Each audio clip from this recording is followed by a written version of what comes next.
السلام علیکم دوستو، میں ہوں عریج اور آپ ہیں اس وقت میرے چینل عریشہ ناول پہ۔ تو سب سے پہلے تو آپ میرے اس چینل کو سبسکرائب کریں۔ جو نیو لوگ ہیں وہ تو سب سے پہلے سبسکرائب کریں، کیونکہ وہ بھی فیس بک کی طرح پر کر بھاگ جائیں گے۔ تو آپ جلدی سے پہلے میرا چینل سبسکرائب کریں۔ چینل سبسکرائب کرنے کے بعد میری ویڈیو بھی لائک کر دیں اور کمنٹ سننے کے بعد کر دینا یا پھر میوٹ کر کے خود پڑھ لینا۔ تو آج ہے ایپیسوڈ نمبر 18 مایوں اسپیشل، اور ایپیسوڈ نمبر 18 اسٹارٹ کرتے ہیں۔ ویسے آج کے ایپیسوڈ میں نے لانگ لکھی ہے، دیکھتے ہیں آپ کو لانگ لگتی ہے یا نہیں لگتی، بس یہ اوپر پہنچ جائے۔ چلو اسٹارٹ کرتے ہیں۔ دوست دارم قسط نمبر 18، تحریر عریج شاہ۔ جن کو میں سلو لگتی ہوں وہ میری ویڈیو تیز کر لیں۔ یوٹیوب کے اندر سسٹم ہوتا ہے تیز کرنے کا، وہاں سے ہوگی۔ اس کے بعد جن کو میرا نہیں سننا خود پڑھنا ہے وہ میوٹ کر کے خود پڑھ لیں۔ اب شروع کرتے ہیں۔ قسط نمبر 18، تحریر عریج شاہ۔ وہ یلو کلر کا خوبصورت شرارہ پہن کر آئی اور اب پھولوں کے زیورات دیکھ رہی تھی۔ ان کو کیسے پہنتے ہیں؟ وہ زیورات دیکھتے ہوئے سوچنے لگی۔ وہ پہلے کبھی نہ تو اس طرح کی کسی تقریب میں شامل ہوئی تھی اور نہ ہی یہ سب کچھ پہنا تھا۔ اب اسے سمجھ نہیں آ رہا تھا کہ وہ کیا کرے۔ اوپر سے ہمنا آنٹی نے اسے کہا بھی تھا کہ بیٹا سائیں کوئی مدد چاہیے تو میں رک جاتی ہوں، لیکن اسے تو ان کی مدد چاہیے ہی نہیں تھی۔ اس نے صاف انکار کر دیا اور اب خود سر پکڑ کر بیٹھ گئی۔ اب کیا کروں میں؟ آنٹی نے تو بولا بھی تھا مدد کے لیے، میں نے انکار کر دیا۔ کیا جاتا اگر مدد لے لیتی تو؟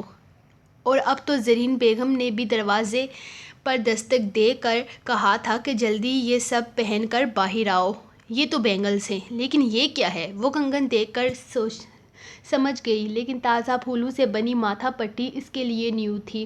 ہمنا نے میک اپ کرنے سے منع کیا تھا، ورنہ اب تک وہ تیار ہو چکی ہوتی اور یہ سب بھی پہننے کی ضرورت نہیں تھی میک اپ میں وہ کیونکہ وہ میک اپ اتنی مہارت سے کر لیتی تھی کہ اسے کچھ اور پہننے کی ضرورت ہی پیش نہ آتی، اور جولری اسے کبھی بھی پسند نہیں تھی اور نہ ہی وہ کسی قسم کی جولری پہنتی تھی۔ ہمنا نے اس کو کہا تھا کہ میک اپ کرنے کی بالکل ضرورت نہیں ہے، کیونکہ باہر اسے ہلدی اور اپٹن لگایا جائے گا اور صرف اپنا لباس چینج کرے اور زیورات پہن کر باہر آ جائے۔ اس نے سوچا تھا کہ یہ سب کچھ پہننا مشکل ہوگا، وہ آسانی سے پہن کر باہر نکل جائے گی، لیکن یہ ساری چیزیں اسے کنفیوز کر رہی تھی۔ نور ندی آپ تیار ہو گئی؟ ثانیہ دروازے پر دستک دیتے ہوئے اندر داخل ہوئی۔ آلموسٹ چینج کر لیا ہے میں نے، بس یہ سب پہننا رہتا ہے، وہ اسے دیکھتے ہوئے بولی اور اپنے ہاتھ میں زیورات اٹھا کر دیکھنے لگی۔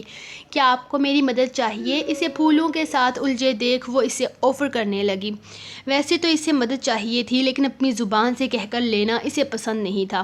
ویسے یہ مشکل تو نہیں ہے، لیکن اگر تم پھر بھی کچھ کرنا چاہتی ہو تو آؤ یہ جویلری پہنا دو مجھے، جلدی ہو جائے گا کام۔ وہ خود ہی کنگن اٹھا کر پہنتے ہوئے اس سے کہنے لگی تو ثانیہ خوشی سے اس کے قریب آئی۔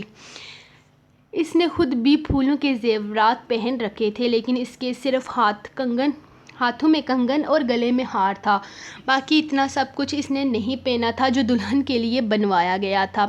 دلہن کے زیورات گلاب کے پھولوں کے تھے، جبکہ زاوج ثنا اور ثانیہ کے زیورات موتیا کے پھولوں کے تھے۔ آپ پر یہ کلر بہت خوبصورت لگتا ہے ادیب، پتہ نہیں جب آپ دلہن بنیں گی تب کتنی پیاری لگیں گی۔ آپ کو پتہ ہے آپ کا اور زرنیش ادی کا مایوں کا ڈریس بالکل سیم ٹو سیم ہے، بس آپ کا شرارہ ہے اور ان کا غرارہ، کیونکہ ہم نہیں چاہتے تھے کہ دونوں دلہن بالکل ایک جیسی لگے، اسی لیے ہر چیز میں تھوڑی تھوڑی چینجنگ کی ہے۔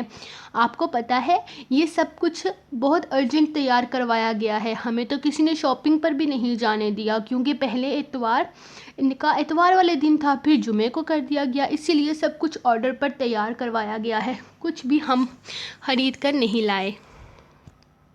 ورنہ میں نے تو سوچا تھا آپ کی ساری شاپنگ میں اپنی مرضی سے کروں گی۔ اسے پیروں میں پھولوں کی پازیب پہناتے ہوئے وہ اپنی ہی دھن میں بولے جا رہی تھی، جبکہ نور اس کے نگوش دیکھ رہی تھی۔ اس کی آنکھیں اور ہونٹ بالکل اسی کے جیسے تھے، جبکہ ناک ہمنا پر تھی۔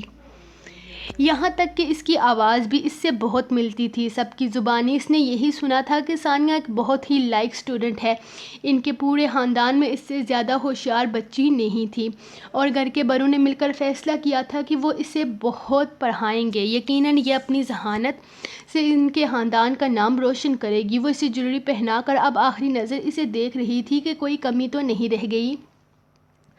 ماشاء اللہ دی، آپ بے حد خوبصورت لگ رہی ہیں۔ آج تو آپ کو بس کسی کی نظر نہ لگے۔ اگر اماں سائیں یہاں پر ہوتی تو آپ کو نظر کا ٹیکا بھی لگا چکی ہوتی۔ خیر کوئی بات نہیں، وہ تو باہر بھی نہیں چھوڑنے والی۔ چلے آئیں باہر چلتے ہیں۔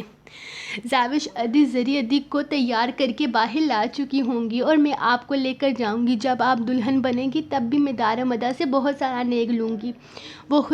وہ خوشی سے اس کے سامنے ہاتھ پھیلائے ہوئے بولی تو نور نے ایک نظر اسے دیکھا اور پھر اس کے ہاتھ کو۔ نہ جانے کیوں وہ اس کے ہاتھ کو نظر انداز نہیں کر پائی۔ اس نے آہستہ سے اپنا ہاتھ اس کے ہاتھ میں دیا اور اٹھ کر کھڑی ہو گئی۔ شرارہ کافی بھاری تھا، اگر وہ اس کے ساتھ نہ ہوتی تو یقیناً اس کا چلنا مشکل ہو جاتا۔ اس کے سامنے اس کے لباس سے ہم رنگ کھوسا رکھا گیا جو دیکھنے میں بے حد خوبصورت تھا۔ اس نے آہستہ سے اپنا پیر اس نفیس کھوسے میں ڈالا اور اس کے سہارے کمرے سے باہر نکل آئی۔ باہر بہت سارے مہمان جمع ہو چکے تھے۔ ارجنٹ رسم کروانے کی وجہ سے اسے لگا تھا کہ شاید کم ہی لوگ ہوں گے، اور شام میں جب لوگوں نے آنا شروع کیا تب بھی کم ہی لوگ لگ رہے تھے، لیکن آہستہ آہستہ جیسے پورا گاؤں ہی یہاں باہر جمع ہو چکا تھا۔ اتنی ساری عورتیں، اس نے ثانیہ کو دیکھتے ہوئے کہا۔ ہاں ادی، یہ عورتیں رسم کے لیے آئی ہیں، یہ سب باری باری آپ کو ہلدی اپٹن لگائیں گے، اس نے مسکراتے ہوئے بتایا۔ اچھا، تو کیا مرد حضرات یہاں نہیں ہوں گے؟ وہ اس کے ساتھ چلتے ہوئے پوچھنے لگی تو ثانیہ نے فوراً نہ میں سر ہلایا۔ اس کے نہ کرنے کی دیر تھی کہ اس نے ایک پرسکون سانس لی۔ شکر ہے دارم سائیں یہاں نہیں تھا، کیونکہ اس وقت وہ واحد شخص تھا جس کا سامنا وہ بالکل نہیں کرنا چاہتی تھی۔ یقیناً دارم سائیں کو پتہ چل چکا ہوگا کہ اس نے اپنے باپ کی دولت کے لیے اس سے شادی کے لیے ہاں کی ہے۔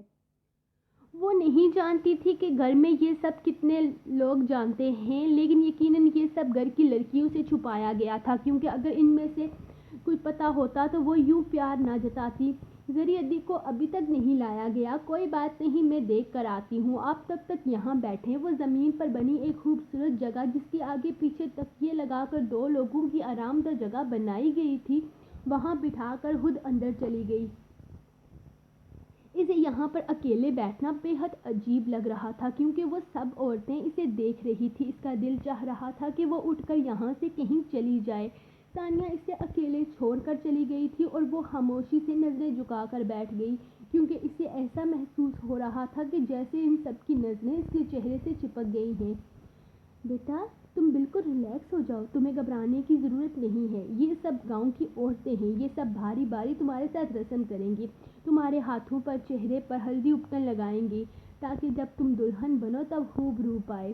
ویسے تو اس بات میں کوئی شک نہیں ہے کہ تمہیں کسی اپٹن ہلدی کی ضرورت نہیں، تم ماشاء اللہ سے اتنی حسین ہو کہ یہ سب کچھ کرنا بالکل بھی ضروری نہیں ہے، لیکن گھر کی بچیاں ہیں نا، ان کی ضد پر ہی یہ رسم ہو رہی ہے، ان کی کچھ خواہشیں ہیں، اور پھر ہمارے گھر کی پہلی شادی ہے، ہم بھی چاہتے ہیں کہ ساری رسمیں ادا ہوں۔ ہم نہ اسے نظر کا ٹیکا لگاتے اس کے پاس ہی آ بیٹھی تھی۔ اپنی ماں کی جگہ اس عورت کو دیکھ کر اسے بالکل خوشی نہیں ہوتی تھی، لیکن پھر بھی اس عورت میں کسی قسم کا کوئی دکھاوا یا مطلب نظر نہیں آتا تھا۔ اس نے بہت کوشش کی تھی اس عورت کے چہرے کے پیچھے کے چہرے کو دیکھنے کی، لیکن ہر بار نظر میں محبت لیے وہ اسے اپنے بارے میں سوچنے پر مجبور کر دیتی۔ انہیں کیسے پتہ چل گیا کہ میں یہاں نروس ہو رہی ہوں؟ وہ خود سے سوال کرتی آگے پیچھے دیکھنے لگی، جب ثانیہ اور زاوش زرنیش کو تھام کر باہر آئی، جس کا غرارہ اس کے پیر میں اٹک کر بار بار اسے گرا رہا تھا۔ ارے کیا کر رہی ہو لڑکیوں، بچی گر جائے گی۔ ہمنا تیزی سے آگے آتے ہوئے زرنیش کو تھامتے ہوئے بولی۔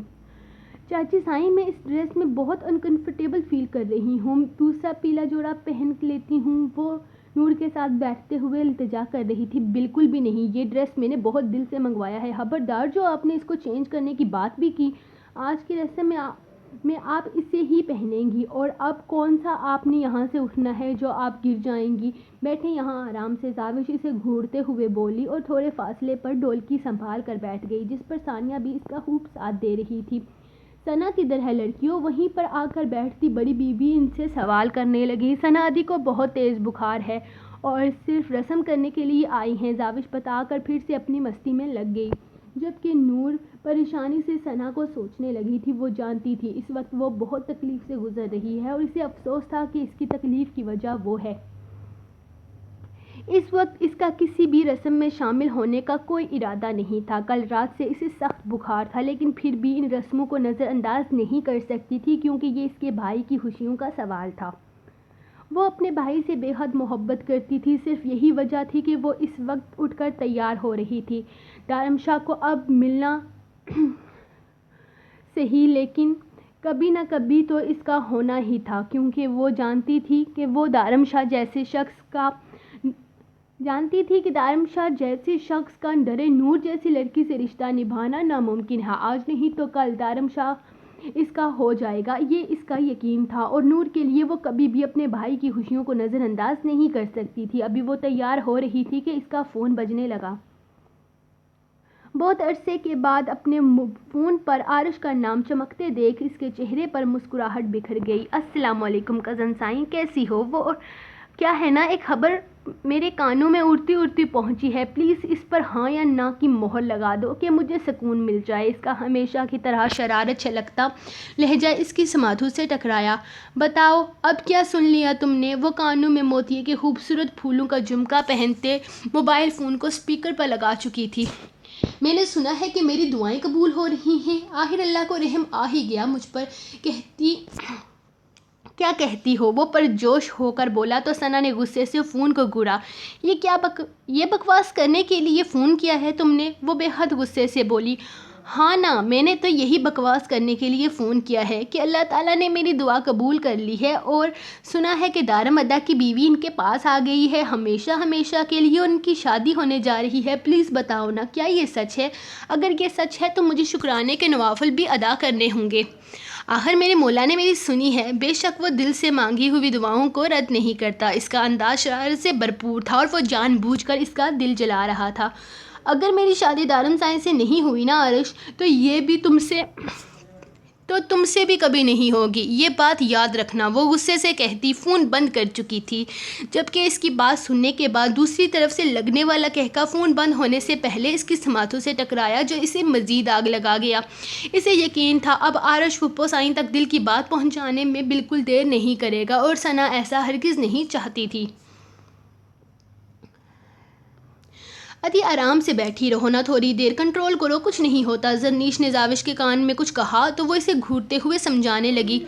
دماغ خراب ہے کیا تمہارا؟ ایسی چیزوں پر کنٹرول ہوتا ہے کیا؟ 2 گھنٹے سے یہاں بیٹھی ہوں زاوی، نہیں ہو رہا کنٹرول، پلیز مجھے لے چل اپنے ساتھ۔ اس کے چہرے، ہاتھوں پاؤں، ہر جگہ پر ہلدی اگنا لگا ہوا تھا، جبکہ ساتھ بیٹھی نور بھی کافی اکتائی ہوئی تھی۔ یہ سب لوگ باری باری اسے ہلدی مہندی لگا رہے تھے، جبکہ ثنا نے صرف زرنیش کے ساتھ رسم کی تھی اور وہاں سے اٹھ کر اپنی ماں کے پاس بیٹھ گئی۔ اسے نور سے جیسے کوئی مطلب ہی نہ تھا، لیکن کب سے نور کو گھورے جا رہی تھی، اور اس کی نظروں سے چھلکتی نفرت نور کو گناہگار کر رہی تھی اپنی ہی نظروں میں۔ یار کیا ادھی، آپ بھی نہ چلیں، لے چلتی ہوں آپ کو، وہ احسان کرتے ہوئے اسے اٹھانے لگی۔ ادھی خدا کا واسطہ ہے، کل مہندی کی رسم سے پہلے اپنے یہ سارے ضروری کام نپٹا کے بیٹھیے گا، ورنہ پھر کنٹرول کیجیے گا پوری رسم کے دوران۔ وہ اس کا غرارہ سنبھالتی اسے واش روم میں لے جانے لگی۔ تمہاری بھی بھاری آئے گی زاوی، اور پھر دیکھنا میں تمہارا کیا حال کرتی ہوں۔ وہ مجبور سی اس کے ساتھ چلتے ہوئے بولی۔ دلہا صاحب کافی اداس لگ رہے ہیں، اگر آپ چاہیں تو میں آپ دونوں کی ملاقات کا انتظام کر سکتا ہوں۔ سائیں رسم ہونے کی وجہ سے آج گھر پر ہی موجود تھا، سنان سے کہنے لگا۔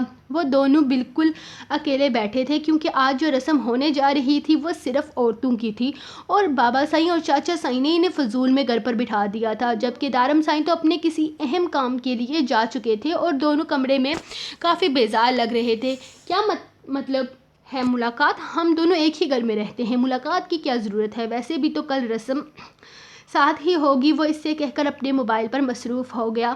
ہاں لیکن شادی سے پہلے ایک آدھ ملاقات ہو جائے تو اس میں کوئی برائی نہیں ہے، اور مجھے لگتا ہے ایسا ہونا چاہیے۔ ساحر ادا اٹھ کر کمرے سے باہر جاتا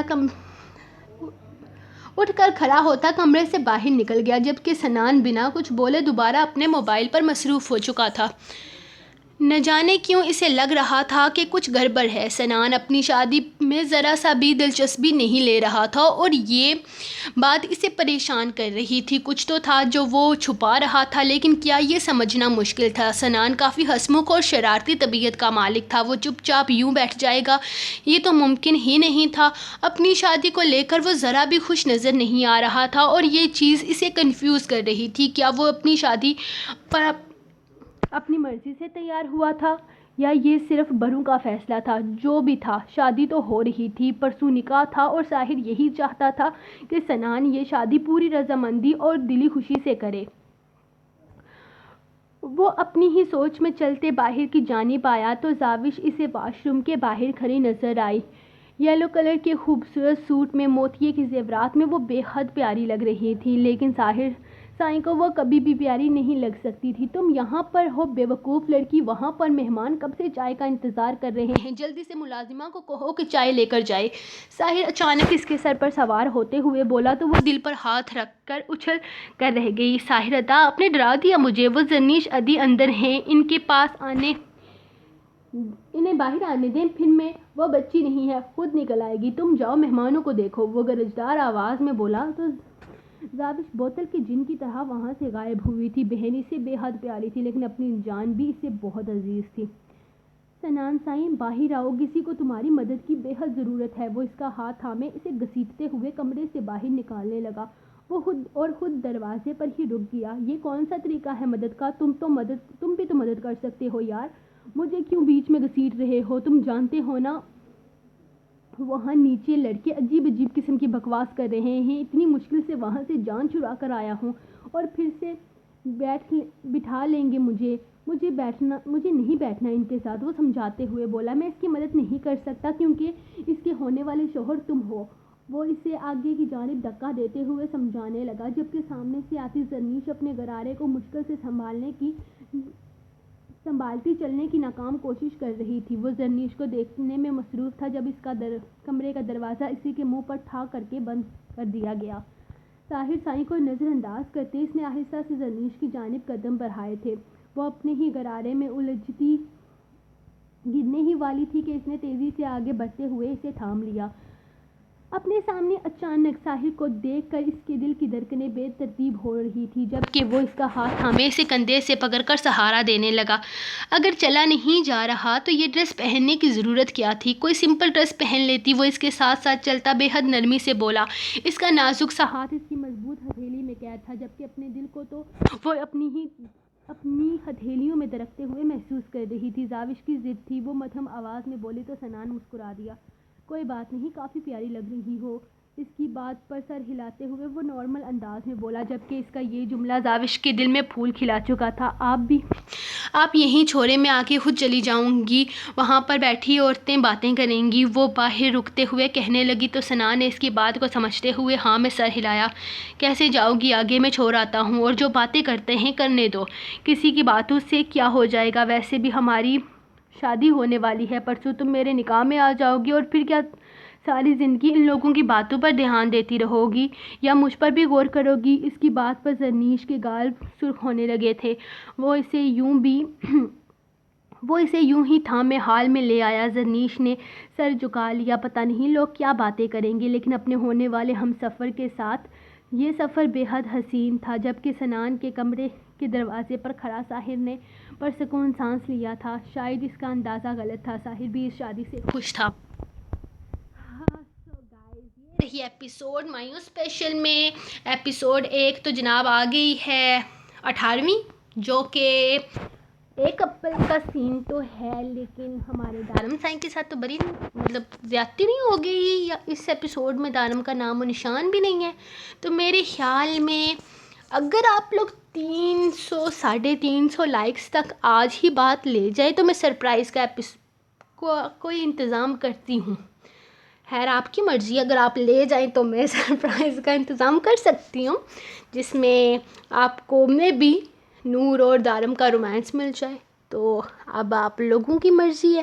میں تو جا رہی ہوں جی۔ اور ہاں وہ کیا تھا، ہاں انسٹاگرام، مجھے ایپ کی نام ہی یاد نہیں رہتی۔ انسٹاگرام کو فالو کریں، فیس بک کو بھی فالو کریں، میرا گروپ بھی جوائن کریں، اور میرے اس چینل کو بھی سبسکرائب کریں، سب کچھ کریں بھائی، سب کچھ کریں۔ تو اب میں جا رہی ہوں، تو اگر آپ لوگوں کا موڈ ہے سرپرائز لینے کا تو جلدی جلدی 300 لائک پورے کریں۔ تب تک کے لیے خدا حافظ۔